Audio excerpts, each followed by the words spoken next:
Hi, I'm Deb from Skein Sisters. So this is my current project that I've been really busting to show you before I did too much of it. I've just split for the sleeves and I'm on my way down. Now it is the Magnolia Bloom by Camilla Vad, and I have been looking at this pattern for such a long time, and the other day I was here, it was a Saturday I think, and I just went, I'm just going to take some yarn home. And this one, gee, because I can, right? It's like you've never said that before. Thanks, Janine.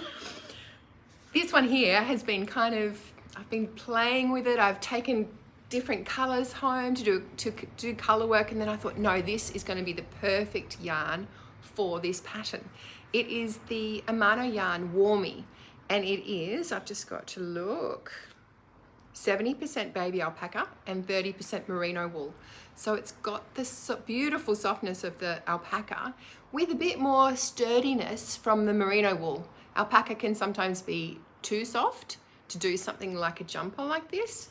So the wool just adds structure to it, and it's got a whole lot of beautiful colours. And in fact, we've just received today a whole lot of a couple of neutrals too, which are really lovely, like a really beautiful neutral grey. So I'm sorry, it's not just right there, not right now. Now this pattern, I have to say, it's one of those patterns where it's got lots of different yarns all put in together, or held double or triple or whatever. And you know how hard they can be to interpret sometimes.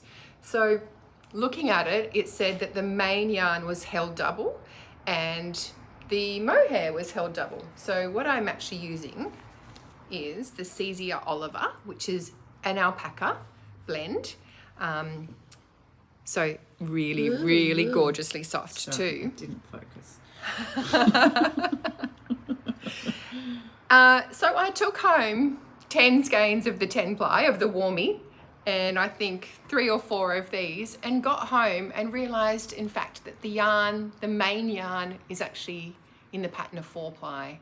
So if I'm using a 10 ply, then I only have to hold it single. So it's really actually much better. I needed half the amount of yarn. Hooray. So it is 1 strand of this and 2 strands of the alpaca.